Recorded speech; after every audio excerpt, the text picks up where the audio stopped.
रश्मि और अमर लॉकडाउन के चलते डेटिंग ऐप पर मिलते हैं। उसी बीच उनकी बॉन्डिंग बहुत अच्छी बन जाती है और दोनों एक दूसरे से प्यार करने लगते हैं। बस लॉकडाउन खत्म होते ही चट मंगी पट शादी। उससे पहले घर में बात तो कर लो। अरे माँ पापा कभी मना नहीं करेंगे। अमर की बात सुन रश्मि खुश हो जाती है। ऐसे ही दिन बीतते हैं और देखते ही देखते लॉकडाउन खुल जाता है, जिसके अगले ही दिन अमर अपने परिवार के साथ रिश्ता लेकर रश्मि के घर पहुंच जाता है। अभी लॉकडाउन खुला ही है और कोरोना तो ख़त्म भी नहीं हुआ, इसलिए ज़्यादा कुछ ना करके अगले कुछ दिनों में छोटे फंक्शन के साथ शादी कर लेते हैं।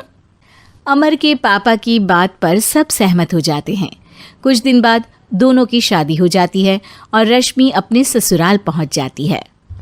बेटा, शादी तो तूने अपनी मर्जी से कर ली, लेकिन बहू को बोल देना इस घर में हुक्म मेरा ही चलेगा, इसलिए अपना राज जमाने की कोशिश भी ना करें। माँ, रश्मि को यहाँ सिर्फ प्यार, आशीर्वाद और अपनापन चाहिए, पैसा या राज नहीं। बेटी की बात पर सास मुंह बनाए वहाँ से चली जाती है और अब वो हर रोज़ रश्मि को परेशान करना और ताने देना शुरू कर देती है। देखो, ये है आजकल की लड़की, इंटरनेट पर लड़कों से बातें करते हुए इन्हें शर्म भी नहीं आती, और यहाँ तो देखो कितनी सीधी सुशील बनकर दिखा रही है।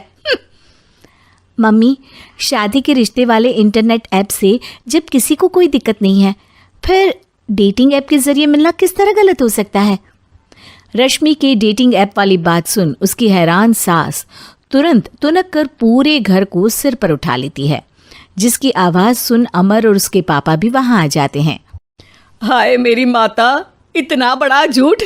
डेटिंग ऐप को इंटरनेट के जरिए मिली है बोलकर इस कलमुही को मेरे सर ला बिठा दिया। अरे नास पिटी, तुझे जरा भी शर्म नहीं आई? वहाँ न जाने कितने लड़कों से गुलू गुलू करके तुझे मेरा ही लड़का मिला था फंसाने के लिए। माँ, मुझे तो समझ नहीं आ रहा क्या बोले जा रही हो। डेटिंग ऐप इस्तेमाल करना कोई अपराध नहीं है, और तुम रश्मि को ऐसा कैसे बोल सकती हो? मैं भी तो था उस ऐप पर। पहले उसके लिए माँ से झूठ बोला और अब लड़ाई कर रहा है। सास और अमर की बात सुनकर रश्मि हैरान खड़ी रहती है। अमर, तुमने घर में झूठ क्यों बोला? ये सब देख रही हो ना, इसी की वजह से झूठ बोलना पड़ा। एक तरफ अमर और रश्मि की ये बात चल रही होती है, वहीं दूसरी तरफ सास का नॉन स्टॉप क्लेश सबको परेशान कर देता है। सब एकदम चुप, जो हुआ सो हुआ, अब मुझे कुछ ना सुनाई दे। पति की बात सुन सास चुप होकर वहाँ से चली जाती है, लेकिन अब वो रश्मि के सिर दुनिया भर के सारे काम डालकर उसका जीना पहले से भी ज़्यादा मुश्किल कर देती है। मम्मी, मैं आपका गुस्सा समझ सकती हूँ, आपको जो करना है कर लीजिए, मैं कभी कुछ नहीं बोलूँगी। उम्मीद है किसी दिन तो आपका गुस्सा शांत होगा और नफ़रत प्यार में बदलेगी। रश्मि की अच्छाई को उसका नाटक समझकर सास गुस्से के 7वें आसमान पर चढ़ जाती है और उसी शाम रश्मि को नीचा दिखाने के लिए अपनी सहेलियों को घर बुलाकर उसकी बुराइयां करने लगती है। अरे कौशल्या, क्या बताऊं, आजकल के बच्चे ना बहुत एडवांस हो गए हैं। पहले रिश्ते घर परिवार वाले सब देख परख के कराते थे, और अब ये लोग खुद न जाने कहाँ कहाँ मिलकर खुद ही सब कुछ पक्का करके हमें बता देते हैं। लड़की का कैसा दिन धर्म, कैसा ईमान, कैसा चरित्र कुछ नहीं पता, बस प्यार किया और घर लाकर बिठा देते हैं। अरे ऐसा क्यों बोलती हो? आजकल बच्चे अपने आप में बहुत समझदार हो गए हैं, और फिर पूरी ज़िंदगी तो उन दोनों को ही साथ निभानी है। अपनी पसंद से शादी कर भी ले तो क्या दिक्कत, तू ही देख ले, पहले इतना अच्छा बेटा और अब सोने पर सुहागे जैसी सर्वगुण संपन्न बहू। और पता है, अभी कुछ दिन पहले मेरी बेटी ने मुझे डेटिंग ऐप के बारे में बताया, जहाँ लड़का लड़की अपनी पसंद से अपने आप एक दूसरे को चुन लेते हैं, और फिर अगर सब सही रहता है तो बात आगे भी बढ़ जाती है। अरे इसमें इतना खुश होकर क्या बता रही हो? ये तो गलत है। न जाने कौन क्या है, कितना झूठ कितना सच है। अरे पर सोचो, जब तुम किसी के बताए रिश्ते को देखने जाते हो तो क्या एक ही बार देखने से सच झूठ का पता लगा सकती हो? ज़रूरी नहीं कि बच्चों का लिया फैसला हमेशा गलत हो। अरे बहुत बार हमसे भी तो गलत फैसले होते हैं ना।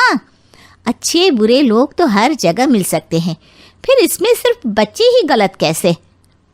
सहेलियों की बात सुन सास सोच में पड़ जाती है और इसी तरह कुछ दिन बीत जाते हैं जिसमें ना तो वो रश्मि को परेशान करती है और ना ही कोई ताना सुनाती है, जिसे देख रश्मि परेशान हो जाती है। मम्मी, आपकी तबीयत तो ठीक है ना? कुछ दिनों से देख रही हूँ आप मुझे कुछ बोलती ही नहीं।